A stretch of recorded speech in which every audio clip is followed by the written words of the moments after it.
नमस्कार दोस्तों। आइए तो आज की क्लास को आगे बढ़ाते हुए आधुनिक भारत में हम लोग प्रवेश करते हैं।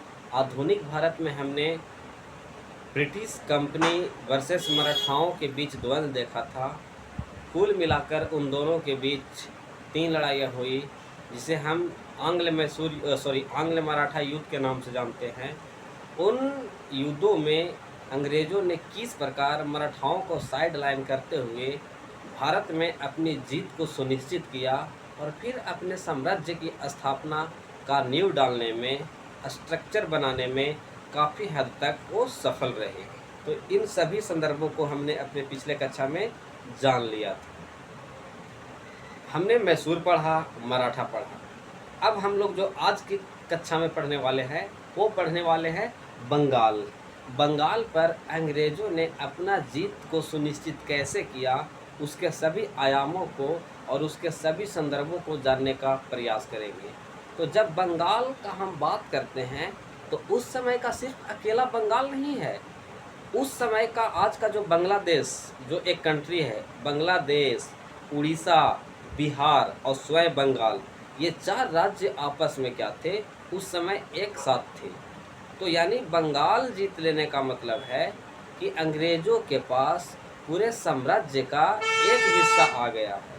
क्योंकि उस समय के हिसाब से देखा जाए तो बंगाल एक ऐसा प्रांत था जो पूरे भारत का लगभग 60% वहाँ से ट्रेड होती थी और अंग्रेज़ क्या करते थे, वहाँ पे व्यापारी गतिविधियाँ करते थे।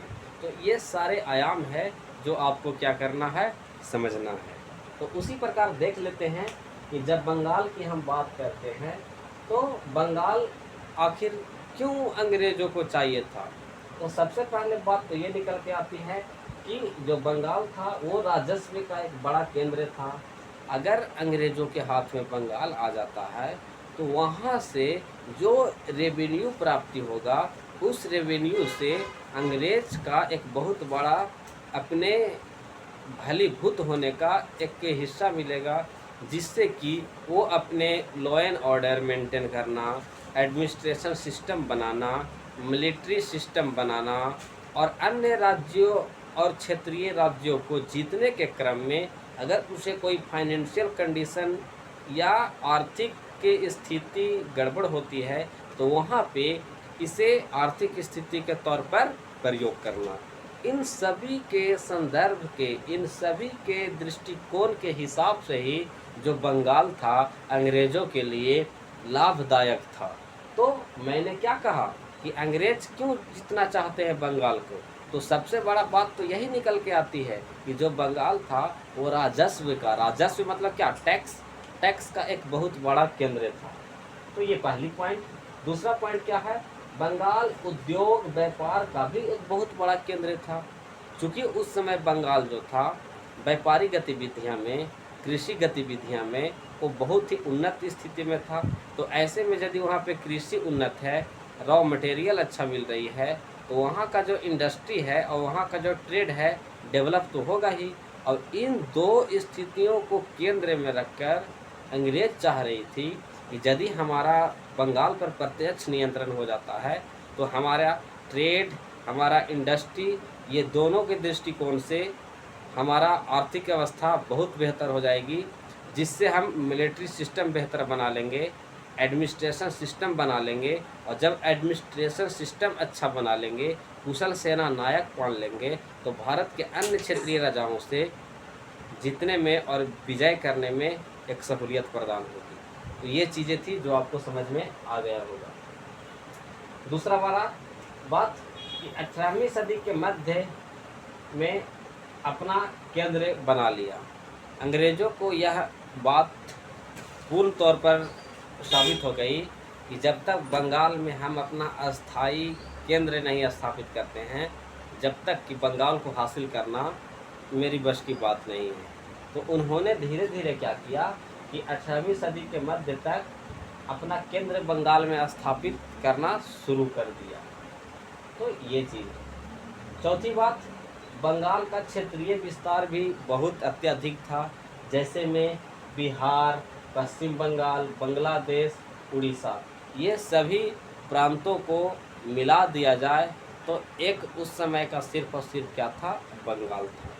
दूसरी बात, आप यहीं पे एक मैप के माध्यम से देख लीजिए, अगर ये इंडिया है, यहाँ पे बंगाल है, अगर हमारा बंगाल पर कंट्रोल हो जाता है तो बंगाल के रास्ते बिहार जाएंगे कि नहीं, बिहार के रास्ते फिर उत्तर प्रदेश जाएंगे कि नहीं, और उत्तर प्रदेश और बिहार पर कंट्रोल कर लेने का मतलब है कि उत्तर भारत में लगभग सभी क्षेत्रों पर अपना प्रभाव जमा लेना, क्योंकि उत्तर प्रदेश और जो बिहार है यह एक ऐसा इलाका है जो एग्रीकल्चर के लिए प्राचीन काल से लेकर आधुनिक काल तक सर्वोपरि माने जाते रहे। इसीलिए तो मगध साम्राज्य, आखिर मगध मीन्स क्या, पूरा जो मगध का इलाका था, जो बेसिकली अगर पाटलिपुत्रा को देखें तो ये डेवलप क्यों हुए थे, क्योंकि जो ग्राफिकली कंडीशन जो था, जो भौगोलिक दशा था, उस दशा का ही तो परिणाम था कि मगध साम्राज्य इतना बड़ा शासन बना पाया, इतना बड़ा साम्राज्य बना पाया। तो ये चीज़ें थी जो आपको मैंने यहाँ पे बता दी है। छठी जो बात आती है सामने, वो ये कि बंगाल का समुद्री तट पर अवस्थित होना भी बहुत बड़ा लाभदायक था, क्योंकि अब देखिए जब बंगाल यहाँ पे है और ब्रिटिश कंपनी यहाँ की है, अगर सैनिक की आवश्यकता, कोई एक्स्ट्रा धन की आवश्यकता आदि जैसी हथियारों की आवश्यकता पड़ती है, तो ये यूरोप से आसानी वे में बंगाल तक कुछ सहूलियत ब्रिटिश कंपनी को प्रदान हो सकती है आसानी से। तो यह भी एक फ़ायदा था कि ब्रिटिश लोग को मतलब बंगाल का लाभ मिल रहा था। इसलिए मैंने बताया बंगाल का समुद्री तट पर उपस्थित होना। तो उसको कैसे एक्सप्लेनेशन करेंगे कि यूरोप यहाँ था, बंगाल यहाँ था। रम बंगाल जो है बंगाल की खाड़ी के आसपास में है और समुद्र किनारे है। अगर कोई सहूलियत अगर मान लिया जाए ब्रिटिश कंपनियों को आर्थिक स्थिति इतना गड़बड़ हो गई, सैन्य स्थिति इतना गड़बड़ हो गई कि वो भारतीय राजाओं के सामने टिक ही नहीं पा रहे हैं, ऐसे में उसको एक बहुत बड़ी सैनिक टुकड़ी की आवश्यकता है। तो वो सैन्य टुकड़ी आएगी कैसे, तो आएगी समुद्र के रास्ते। तो अगर भूमि पर अगर सैन्य बल को भेजा जाता है तो वहाँ पे भारतीय राजाओं से सामना होगी, और उस सामना में हो सकते हैं जो अंग्रेजी सेना है वो मारे भी जाए। तो यह समुद्र से तट पर बसा होना बंगाल इनके लिए एक एडवांटेज का समझो तो एक तोहफा था। तो ये मैंने आपको बता दिया।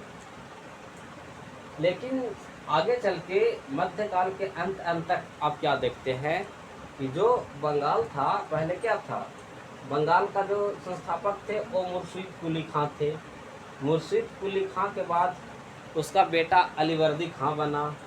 क्योंकि अलीवर्दी खां के 3 बेटियां थी और उसका एक भी बेटा नहीं था, तो उसी में से एक बेटी का बेटा था जिसका नाम था सिराजुद्दौला। सिराजुद्दौला शासक बना, और जब सिराजुद्दौला शासक बन रहा है तो उसके शासन काल को चुनौती देने के लिए 2 लोग व्यक्ति आते हैं, जिसका नाम था, एक का घसीटी बेगम और दूसरा का नाम था शौकत जंग। अंततः सिराजुद्दौला ने इन दोनों को पराजित करते हुए अपनी साम्राज्य की नींव डाला और अपनी साम्राज्य का कमान अपने हाथों में मुख्य तौर पर लिया। तो ये चीज़ें थी जो मैंने आपको बता दिया। लेकिन यहीं पे आप देखिएगा तो जो सिराजुद्दौला है यह एक स्वाभिमानी शासक है, यह एक बहुत ही आक्रामक व्यक्ति है, एक आक्रामक तेवर वाला व्यक्ति है सिराजुद्दौला। ऐसे में जो सिराजुद्दौला था वो अंग्रेज़ों के लिए बहुत कठिन चुनौती दे रहा था। तो ऐसे में अंग्रेज़ों ने सोचा कि क्यों न सिराजुद्दौला को अपने कूटनीतिक के जाल में लेते हुए, इसे साइड लाइन करते हुए बंगाल में अपनी जीत की सुनिश्चित कायम की जाए। अंततः यह जो द्वंद्व था डायरेक्ट कंपनी वर्सेस सिराज के बीच हो गया। जब कंपनी वर्सेस सिराज के बीच द्वंद्व हो गया तो यह द्वंद्व का कारण क्या था, कारण समझिए। तो द्वंद्व का कारण यह था कि कंपनी दुर्गीकरण को लेकर ज़्यादा अपने आप को सिराज के सामने एक सहानुभूति की तरह पेश कर रहे थे। कंपनी क्या कर रही थी, कलकत्ता में दुर्गीकरण कर रही थी, लेकिन दुर्गीकरण मात्र एक तात्कालिक कारण था, लेकिन आधारभूत कारण क्या था? तो इसका जो आधारभूत कारण था वो ये कि जो कंपनी है अब बंगाल में अपना प्रभाव जमाना चाहती थी। क्या करना चाहती थी? प्रभाव जमाना चाहती थी। ऐसे में सिराजुद्दौला ने कंपनी को यह आदेश दिया कि आप जो किले निर्माण कर रहे हैं उस किले निर्माण को आप रोक दीजिए, लेकिन कंपनी ने मानने से इनकार कर दिया। अंततः सिराजुद्दौला ने कंपनी द्वारा किले बंदी किए जा रहे जो मीनार था उसे लगभग 30,000 सैनिकों के साथ जाकर ध्वस्त कर दिया। क्या कर दिया? ध्वस्त कर दिया। और वहाँ से भागा हुआ अंग्रेज कंपनी जाकर समुद्र में एक टापू है जिसका नाम है फुल्टा द्वीप, वहाँ पे शरण लेता है। जब वहाँ पे शरण लेता है तो फिर साउथ इंडिया से, मद्रास से वाटसन और क्लाइव के नेतृत्व में एक सैनिक टुकड़ी बल पहुंचता है फुल्टा द्वीप और वहां पे योजना बनाई जाती है और फिर योजना बनाकर पुनः बंगाल पहुंचा जाता है। इसके लिए ताकि सिराजू को हम साइडलाइन कर सकें। लेकिन जब इन्होंने किलाबंदी किया तो किलाबंदी अमूमन इसलिए किया जाता है ताकि हम अपनी सुरक्षा कर पाएँ। जब कंपनी से सिराज ने कहा कि आप किलाबंदी क्यों कर रहे हो, तो कंपनी ने कहा चूँकि हमारा दुश्मन फ्रेंच भी है, मुग़ल भी हम पर कभी कभी आक्रामक होते हैं, मराठा भी आक्रामक होते हैं, तो ऐसे में हम सुरक्षा के दृष्टिकोण से क्या करते हैं कि किले का निर्माण हम कर रहे हैं। लेकिन किला का निर्माण कर रहे का मतलब क्या होता है? आप एक व्यापारिक कंपनी है, आपको अगर हमारा क्षेत्र व्यापार के दृष्टि से अच्छा नहीं लगता है तो आप निकल जाइए। आपको बुलाने तो कोई नहीं गया था कि भेज रहा हूँ नेह निमंत्रण हेवर तुझे बुलाने को, हे मानस का राजवंश तुम भूल ना जाना आने को। आपको कोई बुलाने गया था? अगर आपको लगता है कि हमारा क्षेत्र व्यापार की दृष्टि से सूटेबल नहीं है तो आप निकल जाइए। लेकिन किलाबंदी तो वो करता है जिसका पॉलिटिकल एम्बिशन हो, जिसका राजनीतिक सोच हो दूर दूर तक, तो ये चाहती थी। तो ऐसे में कंपनी और सिराज के बीच क्या हुआ? द्वंद्व हुआ। अंततः क्या हुआ कि सिराजुद्दौला का कोलकाता पर हमला, जो कोलकाता था ना, कोलकाता में ही क्या किया था कि सिराजू ने, कंपनी ने अपना किला बना रहे थे, उस किला का नाम था फोर्ट विलियम किला। उस किले पर क्या किया? सिराज ने आक्रमण कर दिया। जब आक्रमण कर दिया तो यहाँ पे सिराज ने एक व्यक्ति को कोलकाता दे दिया और उसका नाम रख दिया अलीनगर। क्या नाम रख दिया? अलीनगर। और देकर पुनः वापस आ गया। और सिराजुद्दौला यह सोचा कि हम अंग्रेज़ों को परास्त कर दिए हैं, अब वह दोबारा सर नहीं उठा पाएंगे। लेकिन नीतियां तो कुछ चल रही थी, घटनाएं तो कुछ घट रही थी। तो फुल्टा द्वीप मैंने अभी आपको बताया, दक्षिण भारत से क्लाइव और वाटसन का आना हुआ। बंगाल विजय पर नीति और नियम बना। और जब वाटसन और क्लाइव बंगाल पहुँचे तो वहाँ पे उन्होंने आकर वहाँ क्या जो कुछ जमींदार थे, कुछ साहूकार थे, कुछ व्यापारी थे, सेनापति थे। सेनापति में जो प्रमुख नाम आता है वो मीर जफर को, और साहूकार फतेह चंद जिसका टाइटल था जगत सेठ, और भी बंगाल के बड़े बड़े जमींदार थे, अमीर चंद, मानिक चंद, इन सबों को अपने खेमे में अंग्रेज़ों ने मिलाया। क्या किया? मिलाया और सिराजुद्दौला को कैसे हराया जाए इसका पूरा नीति नियम पूरा तय कर लिया। तो ये चीज़ है जो आपको मैंने समझा दिया। फिर फाइनली क्या होता है कि सिराज पराजित हो गया। अब सिराज कैसे पराजित हो गया? तो घटना बीतती है 23 जून 1757, प्लासी का युद्ध, बैटल ऑफ प्लासी। प्लासी का मैदान था।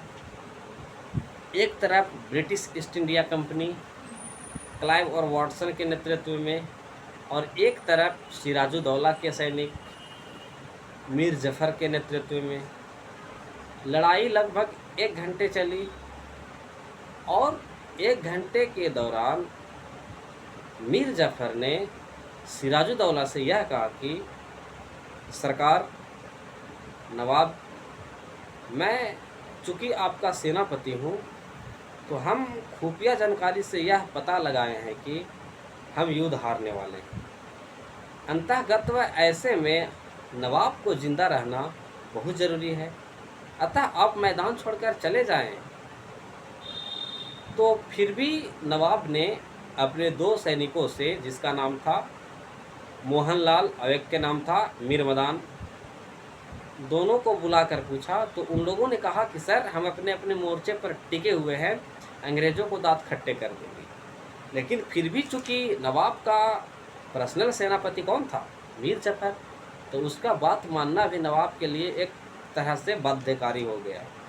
तो नवाब ने जाना स्वीकार किया और मीर जफ़र ने मीरन, उसका बेटा था, उसको कहा कि आप नवाब के ले जाओ और जैसे आपको मौका दिखे इसका हत्या कर दो। उधर नवाब का हत्या हो गई और इधर प्लासी का युद्ध जो चल रहा था उसमें मीर जफ़र ने यह घोषणा कर दिया कि हम युद्ध हार गए। तो ये पूरा मोटा मोटी एक आपको समझ देना था, मैंने आपको दे दिया। लेकिन अब यहाँ पे प्रश्न ये उठता है कि प्लासी की लड़ाई हुई तो सबसे पहले क्या होता है, कब हुई? तो 1757। क्यों हुई? कौन? तो British East India Company versus नवाब। परिणाम क्या हुआ इसके बारे में जानेंगे, लेकिन सबसे पहले जानते हैं क्यों हुई। तो क्यों हुई? तो एक आधारभूत कारण होता है और एक तात्कालिक कारण होता है। आधारभूत कारण के अंतर्गत यह था कि ब्रिटिश जो पीछे के काल में मैसूर और मराठा के काल में जो सफलता प्राप्त किया, जो अपॉर्चुनिटी प्राप्त की, वो इसके लिए पर्याप्त नहीं है। अतः वह भारत में साम्राज्य की स्थापना करना चाहती है और ऐसे में बंगाल वह प्रांत है जिसको जीतने के बाद पूरे भारत का समझो एक तरह से चाबी मिल जाएगा अंग्रेज़ों को। तो वह चाहती है कि हम पहले बंगाल पर अपना प्रभुत्व स्थापित करें। ऐसे में तात्कालिक कुछ कारण रहे होंगे। तो तात्कालिक कारण यह था कि चंदरनगर पर ब्रिटिशर्सों का हमला। जब ब्रिटिश कंपनी को सिराजुद्दौला ने यह अनुमति दे दिया अलीनगर के संधि के माध्यम से कि आप किलेबंदी कर सकते हैं, तो फिर उसने आखिर चंदरनगर पर हमला क्यों किया? तो चंदरनगर पर हमला किया इसलिए कि वह एक तात्कालिक मुद्दा बनाना चाहता था, जिससे कि नवाब के साथ वर्सेस ब्रिटिश के साथ एक युद्ध हो, एक झड़प हो। तो वही झड़प था बैटल ऑफ प्लासी। दूसरी बात, कंपनी का सिराज से टकराव भी चल रहा था, यह भी बात था। वास्तव में कंपनी की कुछ महत्वाकांक्षा भी थी।